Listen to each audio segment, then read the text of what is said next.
Hello everyone, welcome to NEET UG in 10 brought you by Unacademy, जो कि India का largest online learning platform है। यहाँ आपको मिलती हैं daily live classes, live test and quizzes, structured courses and unlimited access 24/7 हमारे जितने भी वीडियो लेक्चर्स हैं, जितने भी स्टडी मटेरियल्स हैं उनकी। लेकिन उसके लिए आपको हमसे जुड़ना होगा।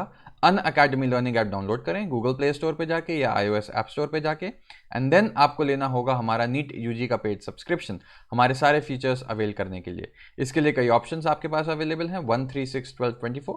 सिंस नीट यूजी का सिलेबस काफ़ी वास्ट है, थोड़ा टाइम टेकिंग होता है, इसलिए 1 साल या 2 साल का पैकेज सबसे ज़्यादा पॉपुलर है। And on top of that, अगर आप मेरा रेफरल कोड LOVE10 ये यूज़ करते हैं, नीचे स्क्रीन में आप देख सकते हैं रेड में, तो आपको मिलेगा एक्स्ट्रा 10% का ऑफ जो भी हमारी बेस प्राइसेस हैं। मेरा नाम लव किशोर श्रीवास्तव है। मैगिल यूनिवर्सिटी कनाडा में एज अ रिसर्चर मैं इस समय काम कर रहा हूं, और आप पर्सनली अगर मुझसे जुड़ना चाहते हैं तो मैंने अपना टेलीग्राम लिंक नीचे ऐड कर दिया है। तो आज हम बात करेंगे, एक ओवरव्यू दूंगा मैं आपको एरोबिक रेस्पिरेशन की, ठीक है। तो लास्ट लेक्चर में हमने फर्मेंटेशन के बारे में देखा था। मैंने क्या बताया था कि जो ग्लाइकोलिसिस है वो कॉमन पाथवे है, ग्लूकोज से पायरुविक एसिड या पायरुवेट तक का रास्ता हमने कवर कर लिया। अब उसके आगे अगर ऑक्सीजन नहीं है तो फर्मेंटेशन होती है, ऑक्सीजन है तो एरोबिक रेस्पिरेशन होगा, ठीक है। अब आप देखेंगे कि कहानी कहां से हमको शुरू करनी है। जो पायरुवेट बना था, पायरुविक एसिड बना था, कहां बन रहा था? वो साइटोप्लाज्म में बन रहा था, ठीक है। अब एक चीज ध्यान रखना कि ग्लाइकोलिसिस के बाद जो साइटोप्लाज्म में हो रहा है, उसके बाद की कहानी शुरू होती है माइटोकॉन्ड्रिया में, ठीक है। तो अब पहली चीज तो तुमने देखी कि इस पायरुवेट को, जो कि साइटोप्लाज्म में बना हुआ था, अब माइटोकॉन्ड्रिया के अंदर जाना है। तो एज सच पायरुवेट अंदर नहीं जा सकता, तो उसमें कुछ चेंजेस होने होंगे, ठीक है। हम देखेंगे वो चेंजेस क्या है। पहली चीज तो तुमने ये देखी। अब बाकी की चीज कहां होती है? माइटोकॉन्ड्रिया का जो मैट्रिक्स होता है, ठीक है। माइटोकॉन्ड्रिया का जो मैट्रिक्स होगा वहां पे होगी क्रेब्स साइकिल, ठीक है। क्रेब्स साइकिल क्या है हम आगे डिस्कस करेंगे ये सब। मैं एक ओवरव्यू दे रहा हूं जिससे दिमाग में बना रहे चीजें। अब क्रेब्स साइकिल से बहुत सारे NADH, FADH ये सब चीजें बनेंगी। इनकी मदद से जो ये जनरेट हुए, फाइनली इलेक्ट्रॉन ट्रांसपोर्ट चेन में जाके इनसे ATP मिलेगा, ठीक। तो मैंने बताया था ना, फॉस्फोराइलेशन 2 तरीके का था। एक था, अब याद करो, ग्लाइकोलिसिस में जब बताया था वहीं का वहीं ATP बन रहा था। तुमने देखा था ना, ग्लाइकोलिसिस में भी नेट गेन हो रहा था 2 ATP का। 4 ATP बन रहे थे, 2 कंज्यूम हो रहे थे। तो ये ATP बन रहे हैं ना, तो वहीं का वहीं बन रहे हैं। इसको बोलते हैं सबस्ट्रेट लेवल फॉस्फोराइलेशन। वहां सबस्ट्रेट के लेवल पे ही फॉस्फोराइलेशन हो रहा है। Phosphorylation is formation of ATP। लेकिन NADH क्या करता है? NADH से भी ATP मिलेगा, लेकिन कहां मिलेगा? इलेक्ट्रॉन ट्रांसपोर्ट चेन में, जब ऑक्सीडेशन होगा उसका, ठीक है। तो यह ध्यान रखना, यहां कंफ्यूज नहीं होना। अब बात आती है कि एरोबिक रेस्पिरेशन कहां होगा, यह आपको बता दिया, माइटोकॉन्ड्रिया में, ठीक है।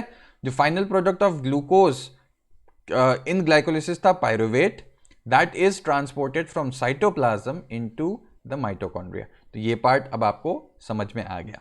तो बेसिक, इसके बाद 2 मेन इवेंट्स होते हैं जो आपको ध्यान रखना है। पहला क्या होता है?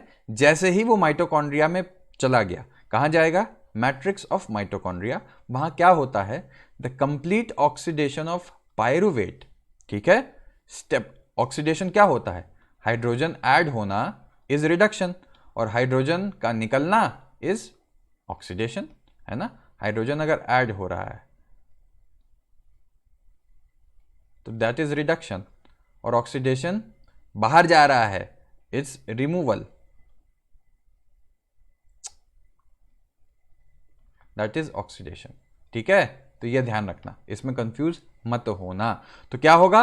पायरुवेट का ऑक्सीडेशन हो रहा है, यानी सिंपल उसमें देखोगे कि स्टेप वाइज, एक एक स्टेप में इसके जितने हाइड्रोजन्स हैं फाइनली बाहर निकल जाएंगे। और क्या बनेगा साथ में? 3 मॉलिक्यूल्स ऑफ CO2। तो अब आप समझ गए कि रेस्पिरेशन में क्यों कहा जाता है कि कार्बन डाइऑक्साइड हम बाहर फेंकते हैं, ठीक है। तो ये CO2 देखो यहां से बनी, और फाइनली जब हम एक्सेल करेंगे तो वो बाहर एटमॉस्फेयर में चली जाएगी, ठीक। अच्छा, ये तो आप देख लिए कि पूरा का पूरा ऑक्सीडेशन हो गया पायरुवेट का। इसके बाद आता है इलेक्ट्रॉन ट्रांसपोर्ट चेन। तो ये जो हाइड्रोजन बन रहा है, हाइड्रोजन रिलीज हो रहा है ना, जो ऑक्सीडेशन हो रहा है इसमें हाइड्रोजन कहीं ना कहीं तो निकल रहा होगा, ठीक है। इसके साथ क्या होगा? Hydrogen atoms to molecular oxygen with, अब चलो पूरा ही सेंटेंस पढ़ देता हूं, the passing of 1 electrons removed as a part of hydrogen, ठीक है, atoms to molecular oxygen with simultaneous synthesis of ATP is located. तो ये जो पार्ट है ये हम बोलेंगे इलेक्ट्रॉन ट्रांसपोर्ट चेन, अभी मैं पढ़ाऊंगा ये भी, ठीक। और ये पार्ट जो आया ये आया क्रेब्स साइकिल, ठीक है। क्या है हम डिटेल में डिस्कस करेंगे, अभी नहीं भी समझ में आ रहा तो दिमाग पे जोर लगाने की जरूरत नहीं। ये ध्यान रखना कि पायरुवेट का 2 पार्ट्स और आते हैं इसके बाद, एक ये और दूसरा जो होता है इनर मेम्ब्रेन में। ये कहां हो रहा था, मैट्रिक्स में। तो क्रेब्स साइकिल कहां होती है, मैट्रिक्स में, और जो इलेक्ट्रॉन ट्रांसपोर्ट चेन है वो होती है इनर मेम्ब्रेन में, ठीक। ये तो कहानी आ गई कि जब माइटोकॉन्ड्रिया के अंदर पहुंच गया, लेकिन पायरुवेट माइटोकॉन्ड्रिया के अंदर पहुंचने से पहले थोड़े से चेंजेस होते हैं जो हम देख लें। जो पायरुवेट बना था which is formed by the glycolytic catabolism of carbohydrates in the cytosol by the process of glycolysis, अब माइटोकॉन्ड्रिया में इसको जाना है and it undergoes oxidative decarboxylation, ठीक है। तो अब क्या होगा, जैसे ये हमारा माइटोकॉन्ड्रिया है, तो पायरुवेट जो था, अब पायरुवेट अंदर पहुंच गया, ठीक। जैसे ही अंदर पहुंचा, पहली चीज जो होती है उसका नाम होता है ऑक्सीडेटिव डीकार्बोक्सिलेशन, ठीक है। कई रिएक्शंस इसमें भी होते हैं, उसकी डिटेल्स हमको नहीं देखनी अभी। एंजाइम का नाम याद रखना, पायरुविक डिहाइड्रोजनेज, ठीक है। तो ये कहां होगा, अब ये रिएक्शन जो हो रहा है इन माइटोकॉन्ड्रिया, ठीक। तो अब आपने देखा कि यही पायरुविक एसिड जो बना था अब कहां पहुंच गया, वो माइटोकॉन्ड्रिया के अंदर पहुंच गया, and in the presence of pyruvic dehydrogenase क्या करेगा, आइए देख लेते हैं।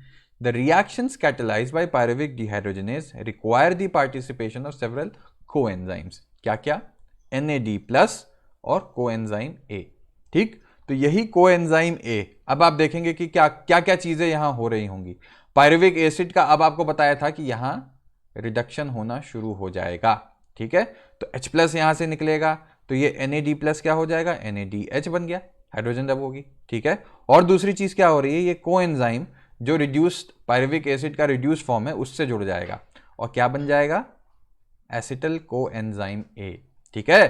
तो ऑक्सीडेटिव, ये जो पूरा का पूरा रिएक्शन आप देख रहे हैं ये क्या है, दिस इज ऑक्सीडेटिव डीकार्बोक्सिलेशन, ठीक है। कहां हो रहा है, माइटोकॉन्ड्रिया में हो रहा है।